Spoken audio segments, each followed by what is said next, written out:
Hello, કેમ છો બધા? બરાબર જ હશો, કારણ કે રજા એટલી બધી આવી છે. બરાબર જ હશો તમે, બરાબર. હવે અહીંયા ધ્યાન દેજો. હવે ગઈકાલે આપણે ફિઝિક્સમાં સદીશોના ઘટક કેવી રીતે પાડવા એ આપણે શીખેલું હતું. અને મેં તમને કીધું હતું કે સદીશને કે પછી સદીશના સરવાળા માટે બે રીતો.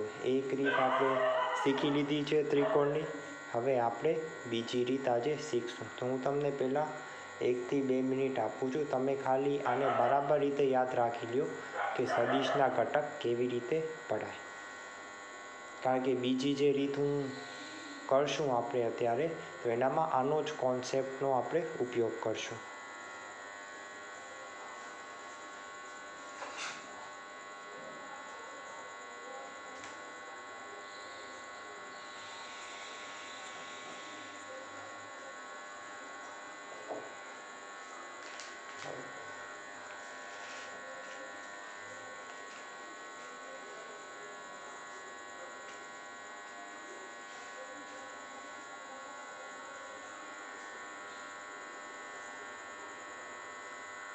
હાલો, હવે આપણે ચાલુ કરી નાખીએ. હવે સમજો, આ રીત બહુ જ મહત્વની રીત છે અને આપણે આ રીત ઘણી બધી જગ્યાએ આપણે કરશું. આના આધારે દાખલા ને બધું જ આ રીતની ઉપર છે. તો સમજો, સૌથી પહેલાં તો હું લઈ લઈશ સદીશ એ અને સદીશ બી હું લઈ લઈશ. જોજો ધ્યાનથી. જો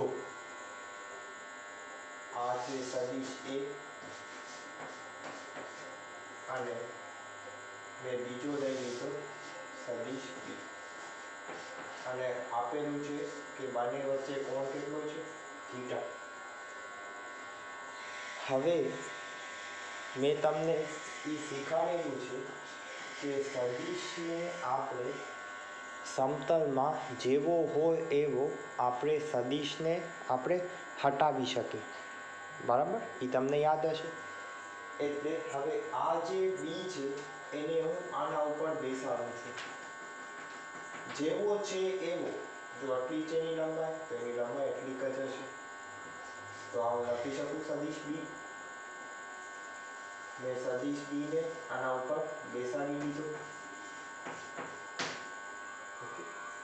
હવે સદીશ એ જેવો છે એવો એ આના ઉપર બેસાડું છું.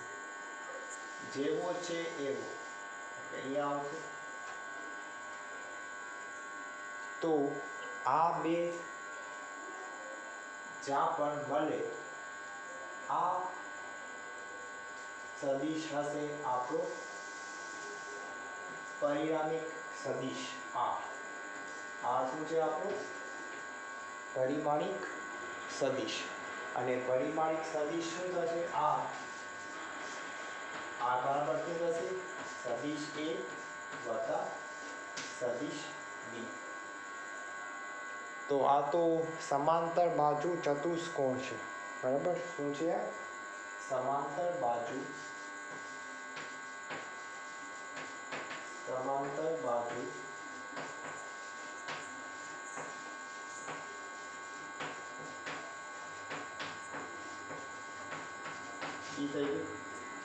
એટલે જે આ બીજી રીત છે, આ રીતનું નામ છે સમાંતર બાજુ ચતુષ્કોણ. એટલે આવી રીતે આપણે બે સદીશનો સરવાળો કરી શકીએ અને આને કહેવાય પરિણામિક સદીશ. શું કહેવાય? પરિણામિક સદીશ. હવે આપણે પરિણામિક સદીશ જે આર છે એ લખી નાખો. આરને શું કહેવાય?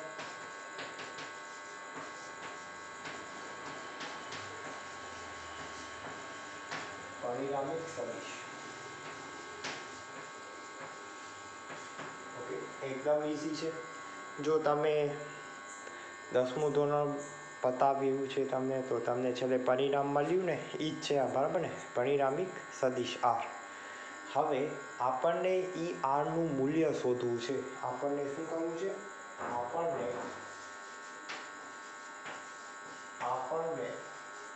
આરનું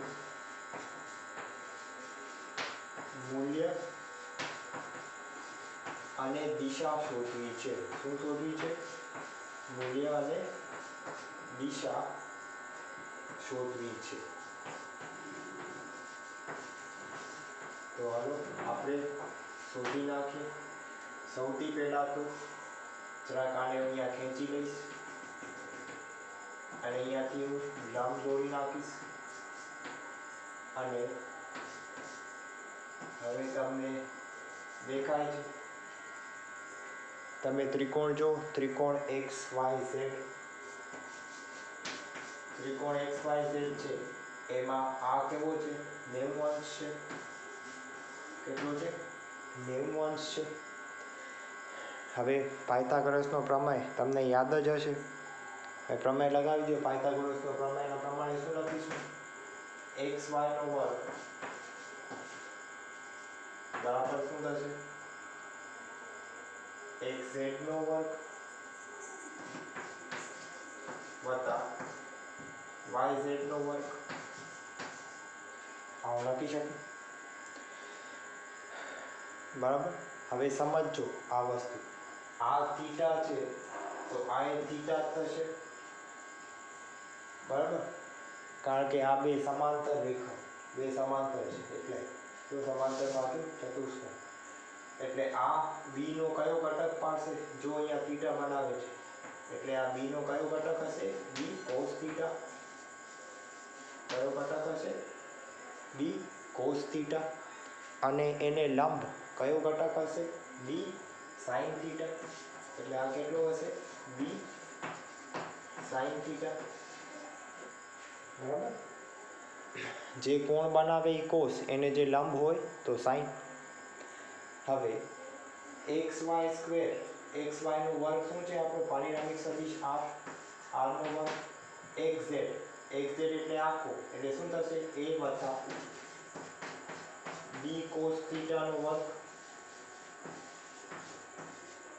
વત્તા YZ એટલે આ કેટલો છે? b sin theta. શું છે? b sin થીટા એટલે એનો વર્ગ આવશે. બરાબર ને? એનો વર્ગ એટલે b square sin square theta. Clear? આ કેવી રીતે આવ્યા? તો પાયથાગોરસનો પ્રમેય છે. પાયથાગોરસના પ્રમેય પ્રમાણે આપણે આ લખ્યું. હવે આનું આપણે આગળ વધીએ. હવે જો a વત્તા b નો વર્ગનો સૂત્ર છે a square plus b square plus 2ab. બરાબર. લખી નાખું સૂત્ર. a વત્તા b વર્ગ કે પછી x અને y માં કરીએ તમને વધુ આવશે. x વત્તા y નો વર્ગ શું આવશે? x વર્ગ પ્લસ 2xy પ્લસ y નો વર્ગ. એટલે અહીંયા શું આવશે? a વર્ગ plus 2ab cos theta plus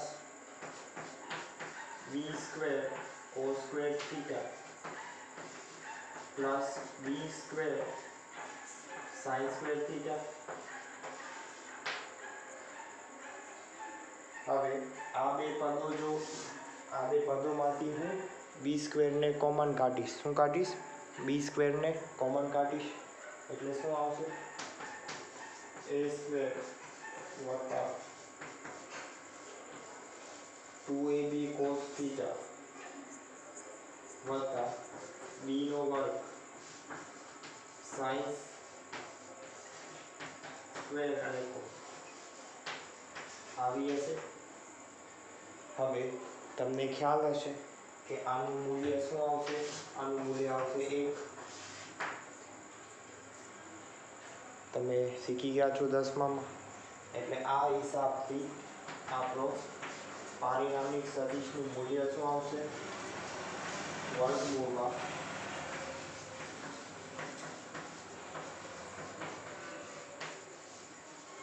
વત્તા b. આ આપણું પારિણામિક સદિશ છે એ એનું મૂલ્ય આવશે. આ સૂત્રને યાદ રાખવાનું છે. શું થશે? a square plus b square plus 2ab cos theta.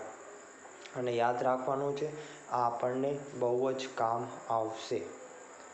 सूत्र याद रही गयो? हजी एक बार लखी नाखું છું। શું આવશે सूत्र? વર્ગમૂળમાં આવશે બધું a² + b² + 2ab cos θ। Okay, જેવી રીતે હું તમને યાદ રખાવું છું એવી રીતે જ યાદ રાખજો, કાંઈ છેડખાની કરતા નહીં, તમને આરામથી યાદ રહી જશે। ઓકે, બધું જ વર્ગમૂળમાં છે, બરાબર ને? આ પણ વર્ગમૂળમાં છે। હવે બીજું જે આપણું પરિણામિક સદિશ છે એની દિશા પણ શોધવાની આવે। શું શોધવાની આવે? દિશા। એટલે માની લો એની દિશા આપણે લઈ લઈએ, આ આલ્ફા છે। આલ્ફા કોણ બનાવે છે પરિણામિક સદિશ? એ સદિશ સાથે। તો આના ઉપરથી આપણે દિશા મેળવશું। દિશા એટલે શું લેશું? tan alpha. શું લેશું આપણે? tan alpha. અહીંયા લખું છું, tan આલ્ફા બરાબર શું થશે? જો yz છેદમાં xz, એટલે tan આલ્ફા શું આવશે? yz શું છે પોતે? b sin θ। શું છે? b sin θ છેદમાં xz। xz શું આવશે? a + b cos θ। તો આ થશે એની દિશા। આ એની શું થશે? આ થશે એની દિશા, બરાબર? તો આ જે પરિણામિક સદિશ છે આ શું છે? આ એનું છે મૂલ્ય, અને આ શું છે? એની દિશા। મેં તમને એ પણ વાત કહેલી છે કે જો સદિશ હોય તો સદિશ રાશિ જે હોય એનું મૂલ્ય હોય અને દિશા પણ હોય, તો આવી રીતે, બરાબર? હવે હું તમને 2 મિનિટ આપું છું, જરાક આ બધું જોઈ લો વ્યવસ્થિત। ને આ થિયરી બહુ જ ઇમ્પોર્ટન્ટ છે, 2 માર્ક્સમાં આવી શકે છે અથવા તો 3 માર્ક્સમાં પણ આવી શકે છે। હવે હું ઉદાહરણ પણ હમણાં જ તમને કરાવી દઈશ, એટલે ભેગાભેગ બધું પતતું જાય ને થિયરી તમારા મગજમાં મસ્ત રીતે બેસી જાય। ઓકે, તો આ એનું થશે મૂલ્ય, અને આ શું થશે? એની દિશા। ક્લિયર? એકદમ ઇઝી છે। તો આ કઈ રીત છે? સદિશના, 2 સદિશના સરવાળાની રીત છે, પણ આ રીતનું નામ શું છે?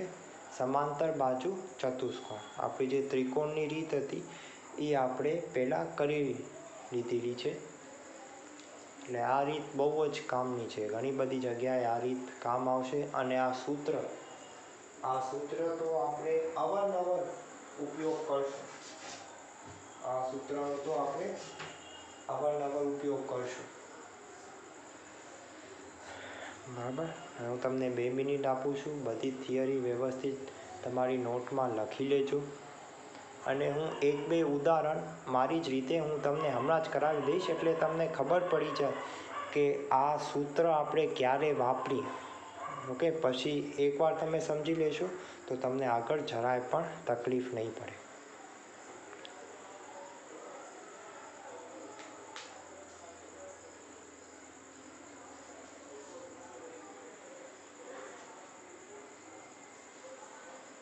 ક્લિયર? તો બધું વ્યવસ્થિત લખી લેજો, હું તમને પૂરેપૂરો ટાઈમ આપું છું। ખબર પડી ગઈ? એકદમ ઇઝી છે। ઓકે, તો હવે જે પણ બધું લખેલું છે હું બધું જ પૂછાડી નાખીશ, અને આપણે આગળ વધશું।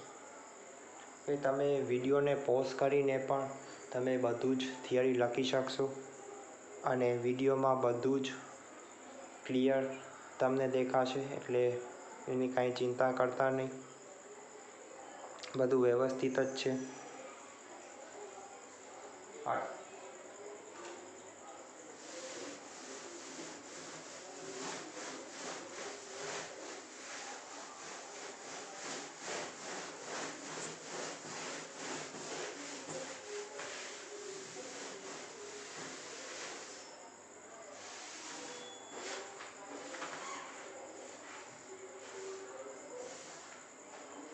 તો હવે હું તમને એક બે એવા એકદમ સહેલા ઉદાહરણ તમને આપી દઉં.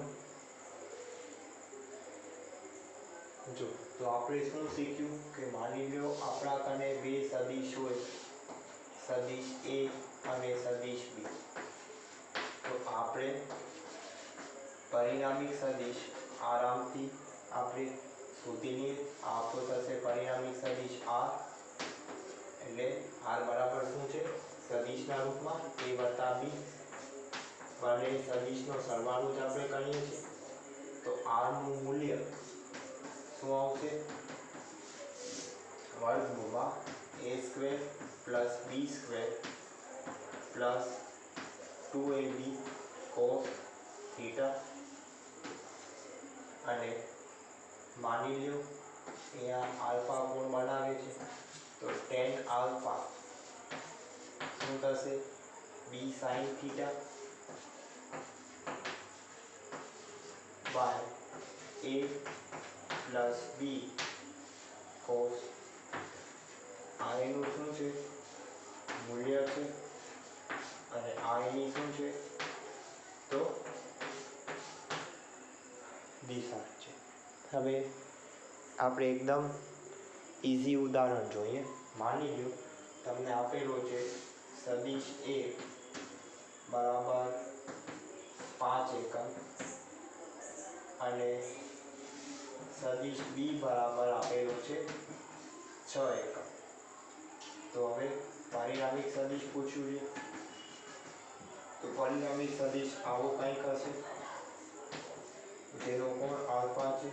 અને તમને પ્રશ્નમાં આપેલું છે કે બે સદિશ વચ્ચે કોણ છે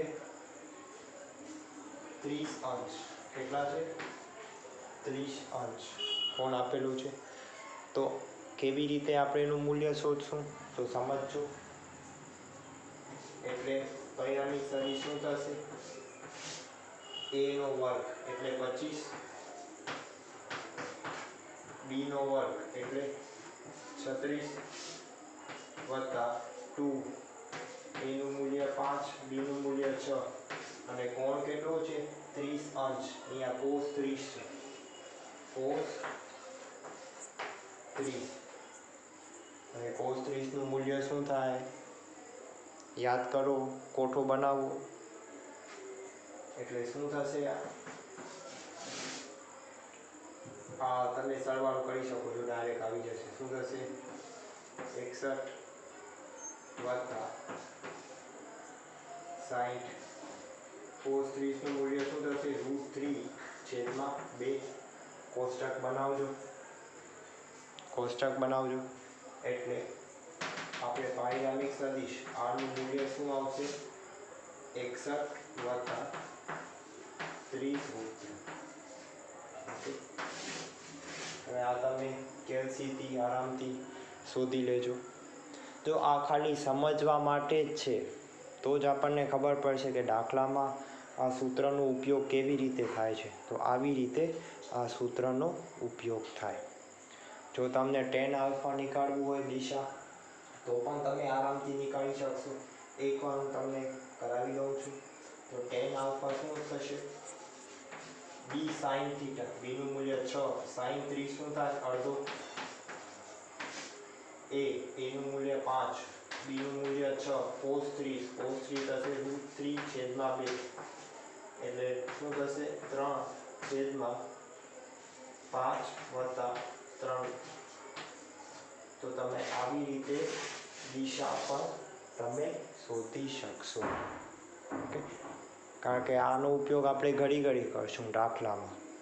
એટલે એક હું તમને ઉદાહરણ મારી રીતે મેં તમને આપ્યું અને તમને ક્લિયર થઈ જાય. એટલે પછી કંઈ માથાકૂટ નહીં.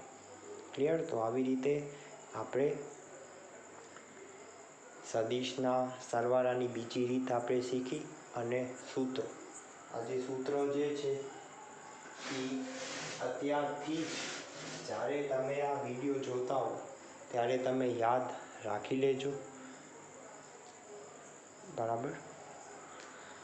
તો આજના સેશનમાં આટલું ઘણું છે. આ થિયરી તમે યાદ રાખી લેજો અને સૂત્રો ખાસ સમજજો. ઓકે. ને પછી હું તમને આગલા પાર્ટમાં અલગ અલગ સદીશો હોય, કોઈક સદીશો લંબ હોય, કોઈક સમાંતર હોય, કોઈક વચ્ચે 180 અંશનો કોણો હોય, એ હું તમને બધું જ સ્ટેપ બાય સ્ટેપ અને હું તમને બધું જ વ્યવસ્થિત તમને કરાવી દઈશ, એટલે તમને કાંઈ પણ પ્રોબ્લેમ નહીં થાય. So thank you.